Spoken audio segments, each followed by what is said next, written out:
What is the best "karma is a B word" moment you have witnessed?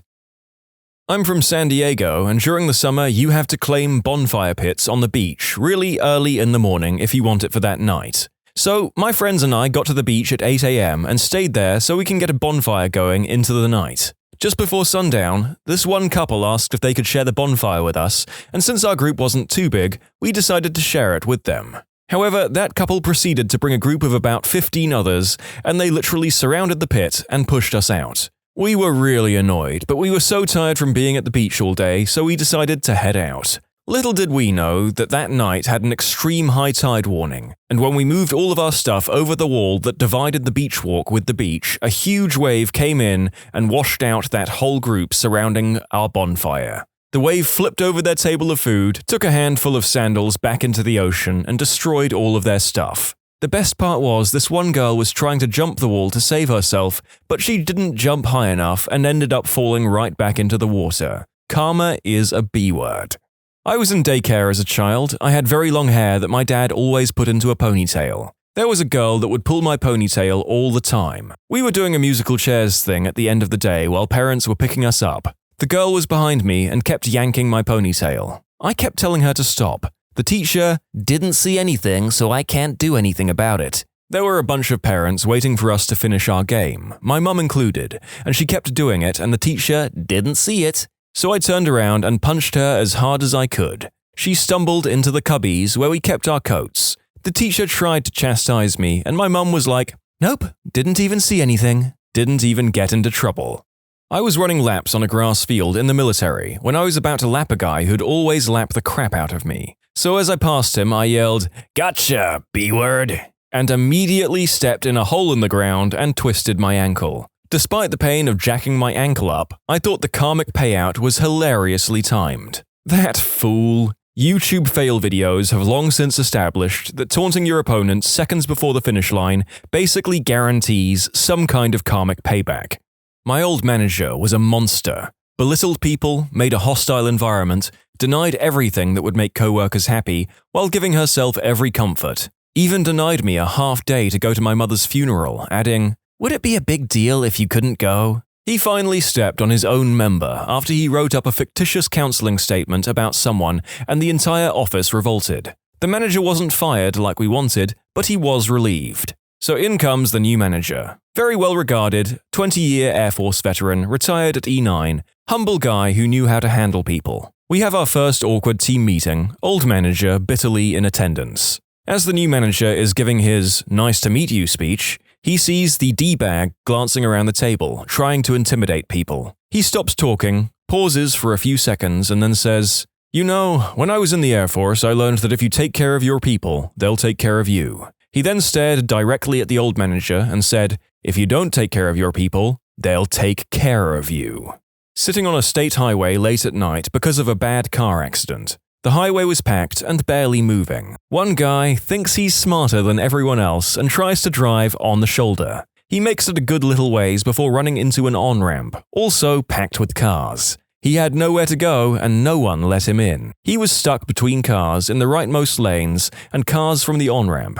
Everyone stuck bumper to bumper and flowed around him. I went from watching him pass me and almost getting out of my view to passing him and losing sight of him in my rear-view mirror. My dad told me a story once from when he was younger. He was in traffic in a two-lane, two-way road. It was backed up in one direction, heading into an event of sorts, but there was sparse traffic going the other way. My father starts seeing this tool in his rear view who would pull out from the traffic into the oncoming lane, drive as far as he could before a car started to approach from the other direction, and then get someone to let him back in. After doing this a few times, he gets up to my father when he needs to get back in. My father doesn't budge, and the guy has to throw it in reverse and back all the way up to the end of the line. Of all the fantastic things my father's done in his life, and all the lessons he's taught me, if I've taken one thing away, it's that I will never let that guy in. I love highway justice. My husband and I like to call people like that the D-word of the mile, because there's always one. As much as all the other figures on this compendium deserve the karmic justice they were handed, these individuals who believe the rules of the road apply to literally everyone but themselves are particularly satisfying, aren't they? When I was a kid, we visited Montreal. I had gotten a hockey puck as a souvenir. While we were in our hotel, my sister decided to mess with me by hiding it. I got mad and yelled in my high-pitched voice, "Give me back my hockey puck!" before smacking her in the head with a pillow. Guess where she had hidden it? As a parent, I don't even think I could get mad for that. I was coming out of work from a nightclub in New York City in 1993. A friend and I were walking toward the train station when we heard an older lady screaming, "Help! Help!" We saw a guy running away from the screams toward us with a woman's purse in his hand. I don't know why I did this, but I pulled out my work ID badge. Plain work badge, not a security badge. I was just the DJ. The thief must have thought I was a cop, and he immediately throws his hands in the air, and without a struggle he throws himself to the floor. I told him to stay laying on the floor or he will be pepper sprayed. I had no pepper spray. A few minutes later, the cops show up and arrest him. The old lady was very grateful and was mostly worried about her pictures of her family she had in her purse. Bad guy got instant karma and didn't even get halfway down the block with the purse. Driving to Chicago, and a crazy guy is road raging, swerving erratically while yelling about shooting us. He zooms off. 5 or so miles later, we see his van upside down in the ditch. He's standing on the shoulder talking to a cop. You should have pulled over and said, "Hey, about you threatening to shoot me back there, sorry, but you were going so fast I couldn't keep up. But hey, you're welcome to give it a shot now." I got rear-ended in a turn lane by a girl texting. She was doing 45 miles per hour, and I was stopped. No major injuries. I went to her court date hoping she got a big fine or something. She got a $50 ticket. I was a little bit upset. As I was sitting at the stoplight to pull out of the court, I watched her run a red light and T-bone a cop. I don't normally laugh at other people's misfortunes, however, I laughed my butt off on that one. When I was driving my Jeep very carefully in a snowstorm and someone in a Mustang passed me in an unsafe manner, he almost lost control of his car, which would have caused an accident that included me. Picture someone dangerously fishtailing right in front of you with an 18-wheeler coming at you in the other lane. Saw him in the ditch 5 minutes later. Idiot. Seems like he started as he meant to go on. I suppose I really should have guessed how many of these were going to be car and road related. Here's a similar story with a dash more coincidence involved. This same thing happened to me in London with a sudden snow flurry. I was driving down a hill and my car was sliding towards parked cars, so I was taking it slow. The guy behind me was driving a Land Rover and tooting at me to hurry up. Ended up overtaking me at speed. Got home a few minutes later and the guy is sitting on my garden wall with a gash on his head. His car had crashed into the central bollards. I asked him if he wanted to come in and wait for the emergency services, but he was too embarrassed. Couldn't help myself and told him he was driving too fast. He said he thought Land Rovers were made to handle those conditions. I work in an ER, and once a girl got brought in by an ambulance after being assaulted. She was walking down the street when some guy tackled her to the ground and tried to drag her down an alley. A good Samaritan managed to chase him off and call the cops. Like 20 minutes later, they brought in a guy in full cardiac arrest. Turns out the police found the attacker and chased him several blocks to where he collapsed, and his heart gave out. He was dead on arrival and the victim ID'd him right in the ER.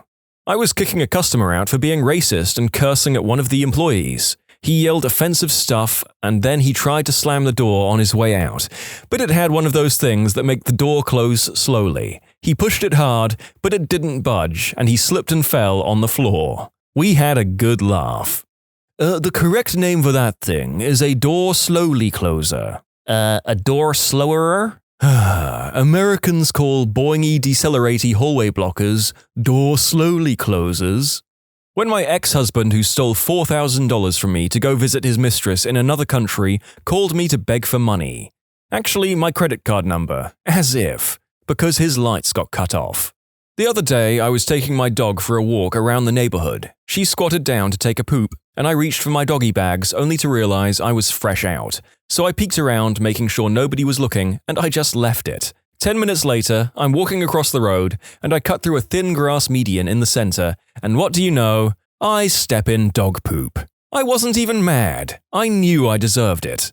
When I was in my first grade, my class had recess, and this bully pushed me to the ground. I fell and was about to go off on the kid when this fourth grader came over, lifted the kid up, and took the kid over to the principal. Karma is the best. A very similar thing happened to me when I was in first grade, but there were a few key differences. The bully wasn't alone. There were 3 second graders, one of whom was the leader. I kicked his goons' butts before he took me on himself. They started it. I was on the monkey bars and they came up under me and started twisting my legs, so I fell. The guy who ended up saving me was in 3rd grade, not 4th. He didn't take the bully to the principal, just carried him a few feet away and dropped him. The guy who came to help me was my brother, which was interesting because he was usually the one giving me a hard time. It's the older brother Maxim. The only people that can beat up on my younger brother is me.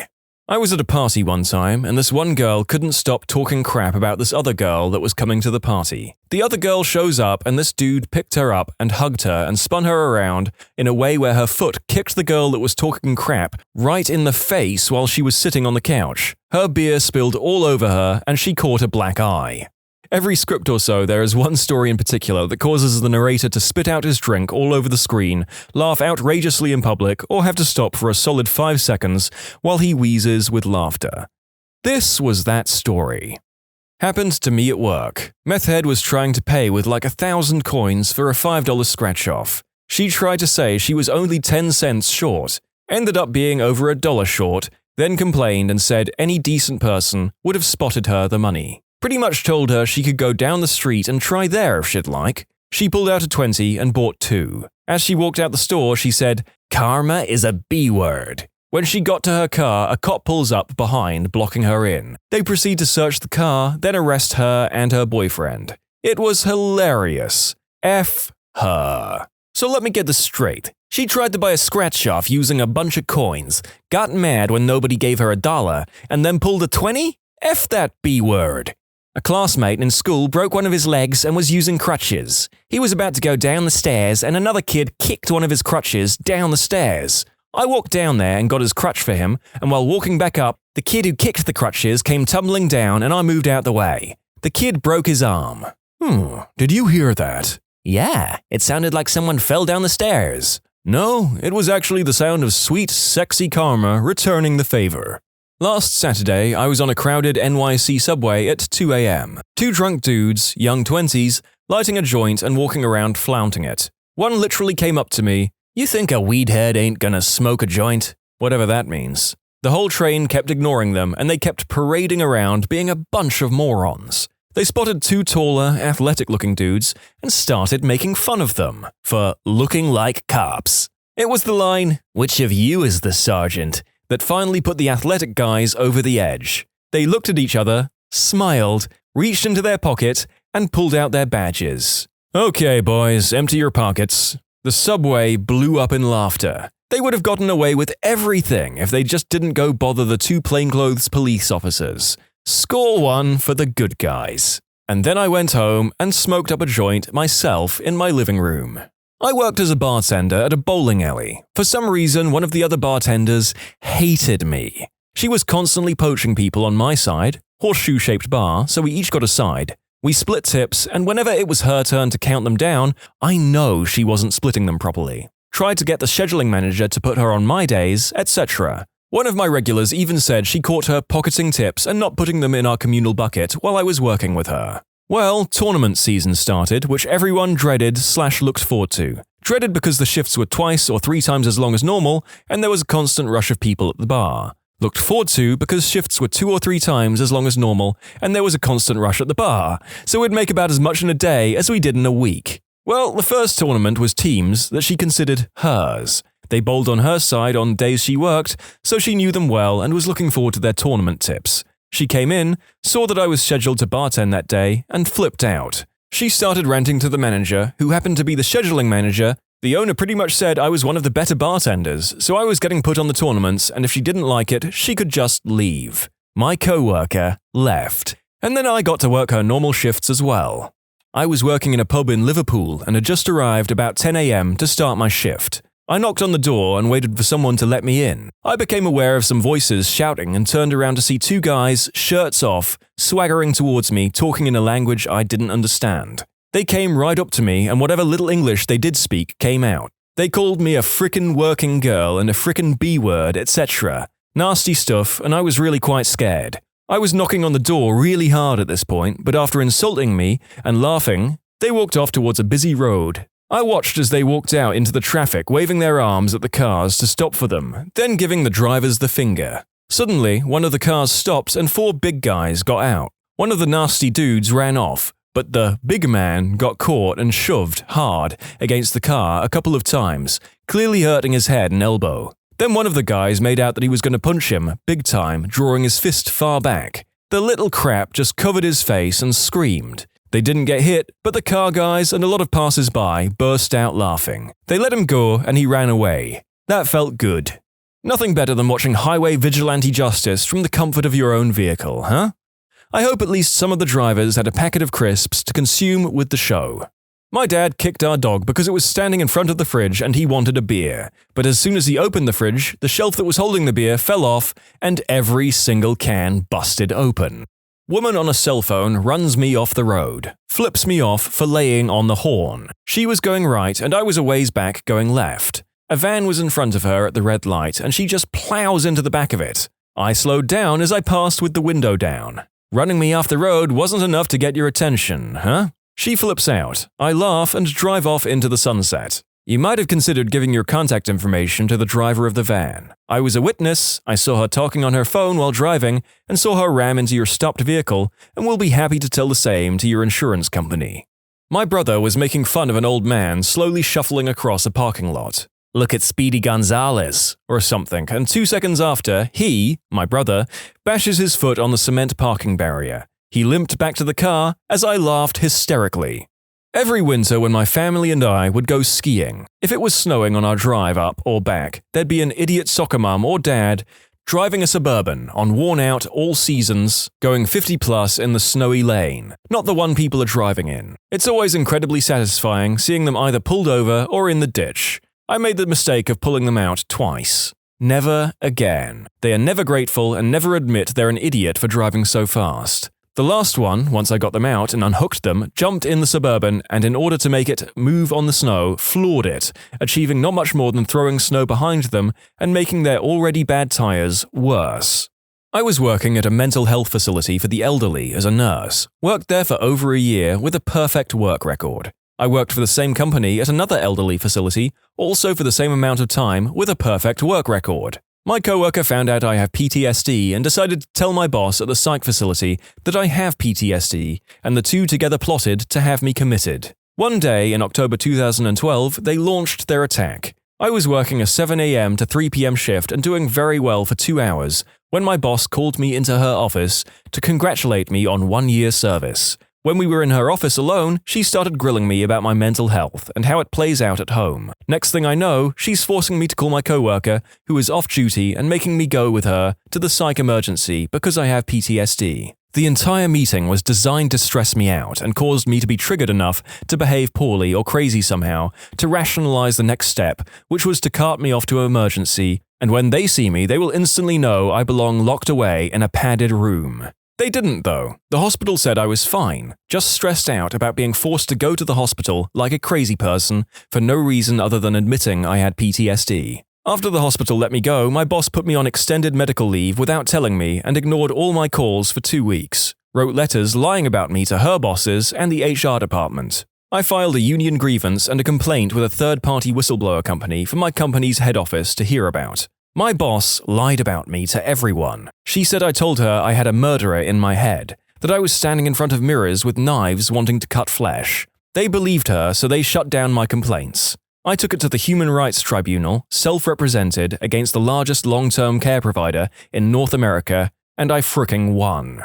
Took 3 long years from incidents to end of court. It was the hardest thing I have ever done. My employer's health declined considerably by the time the trial happened. She lost her job, she had to move to the mainland, and there is a forever public record about what she did. The coworker who helped my boss is in the permanent record, and the employees of the job site were ordered to learn what she and our boss had done to me and the outcome. She will never be comfortable at that job site again, and who and what she is known to all. I got the highest amount awarded for damages to dignity and self. I created a precedent for other PTSD persons with a clean work history who do a good job on the clock but have very real struggles with PTSD symptoms at home.